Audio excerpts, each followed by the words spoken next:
జ్యోతిషాస్త్రరీత్యా ద్వాదశ రాశుల్లో 12వ రాశి అయినటువంటి మీనరాశి మిత్రులారా, మీరు పూర్వాభాద్ర నక్షత్రం 4వ పాదం, ఉత్తరాభాద్ర నక్షత్రం 1, 2, 3, 4 పాదం, రేవతి నక్షత్రం 1, 2, 3, 4 పాదాలకు జన్మించిన మీరు మీనరాశి వారిగా పరిగణించబడుతున్నారు. ఈ నెల మీకు మార్చి నెల శుభాశుభ ఫలితాలు అంటే 7.5 శని, 7.5 శని ఉంది.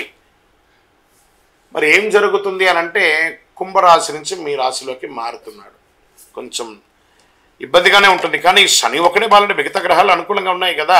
ఈ మార్చి నెల కాస్త హెచ్చు తగ్గులు ఉన్నా కూడా కుజుడు బలమైన స్థితిలో ఉన్నాడు. బుధుడు మీకు అనుకూలంగా లేకపోయినా సూర్యుడు 5వ ఇంటిని సూచిస్తున్నాడు. చంద్రుడు స్థుభస్థానంలో ఉన్నాడు. శని తిరోగమనంలో ఉన్నాడు. 2వ ఇంట్లో బృహస్పతి. ఉద్యోగం ఉత్సాహంగా సాగిపోతుంది. ఉద్యోగం మారడానికి ఇది సమయం కాదు, కాస్త వెయిట్ చేయండి. ఎందుకంటే స్థానచలనం అయ్యారంటే ఉన్న ఉద్యోగం కాస్త ఊడుతుంది. వ్యాపారాలు కాస్త ముందు వెనకగా ఆశాజనకంగా జరిగిపోతూ ఉంటుందని చెప్పచ్చు. ఆర్థిక వ్యవహారాలు సజావుగా సాగుతాయి, కానీ మనం ఇవ్వవలసిన డెట్స్ ఉంటాయి చూసారా, అవి కాస్త ప్రెషర్స్ ఉంటాయి, కాస్త ఆలోచించండి. వృత్తి వ్యాపారాల ఉద్యోగాల్లో ఆదాయానికి లోటు ఉండదు, కానీ ఖర్చు కూడా అంతే పెరుగుతుంది. అది కూడా సుఖమైనటువంటి ఖర్చులు అని చెప్పచ్చు. ఇల్లు కట్టుకోవడం, భూమి కొనడం, లేకపోతే ఇంకోటి ఏదైనా అప్పులు తిరిగి ఇలాంటివే జరుగుతుంది. పెండింగ్ పనులు కాస్త పోస్ట్పోన్ అయ్యే అవకాశాలు ఉన్నాయి. మంచి పరిచయాలు ఏర్పడతాయి. కుటుంబం మీద బాగా ఖర్చు పెడతారు. ఇంటి వాళ్ళ కోసం ఎక్కువ ఖర్చు ఉంటుంది. ఉద్యోగం కోసం ప్రయత్నం చేసే వాళ్ళకి, పెళ్లి కోసం ప్రయత్నం చేసే వాళ్ళకి ఉగాది వరకు వెయిట్ చేయండి. ఉగాది తర్వాత మంచి సానుకూల స్పందన వస్తుంది.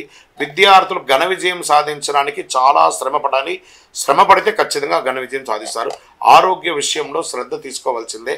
మీరు గట్టిగా చూసుకోకపోతే శస్త్రచికిత్స కూడా అయ్యే అవకాశాలు చాలా మెండుగా ఉన్నాయి. రాజకీయ నాయకులకి కాస్త మిశ్రమమైనటువంటి కాలం.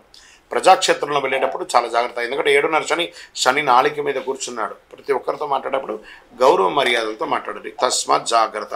దస్తావేజులు, మీ యొక్క డాక్యుమెంట్స్ ఏమైనా మిస్ప్లేస్ అవ్వకుండా చాలా జాగ్రత్త పడండి. షేర్ మార్కెట్లో ఈ నెల ఇన్వెస్ట్ చేయకుండా ఉండడం మంచిది.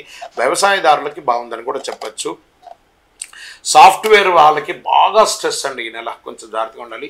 మీడియా, ఐటీ రంగం వారికి, సర్వీస్ సెక్టార్లో ఉన్నరికి, డాక్టర్స్, అడ్వకేట్స్, పోలీస్ డిపార్ట్మెంట్ ఇవన్నీ ఉన్నాయి కదా, వాటికి అందరికీ కూడా మంచి ఫలితాలు ఉన్నాయని కూడా చెప్పచ్చు. ఆహారం తీసుకునేటప్పుడు చాలా జాగ్రత్త. ఈ రోడ్ సైడ్ ఆహారాన్ని ఎంత అవకాశం ఉంటే అంత అవాయిడ్ చేయండి. పాజిటివ్ డేస్ ఈ నెల ఎలా ఉంటుందంటే మార్చి 2, 5, 8, 11 అని చెప్పచ్చు. చంద్రాష్టమం మార్చి 17, 3, 2025 1:15 ఉదయం నుండి 19, 3, 2025 2:06 వరకు చంద్రాష్టమం ఉంటుంది. కాబట్టి చాలా జాగ్రత్తగా ఉండాలి.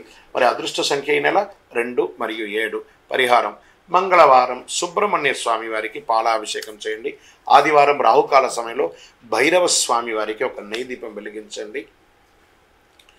ప్రదోష కాలంలో శివుడికి అభిషేకం చేయండి. అన్ని రకాలుగా మీకు అనుకూలం జరుగుతుంది. అతి శక్తివంతమైనటువంటి కరుంగాలి మాలను ధరించండి.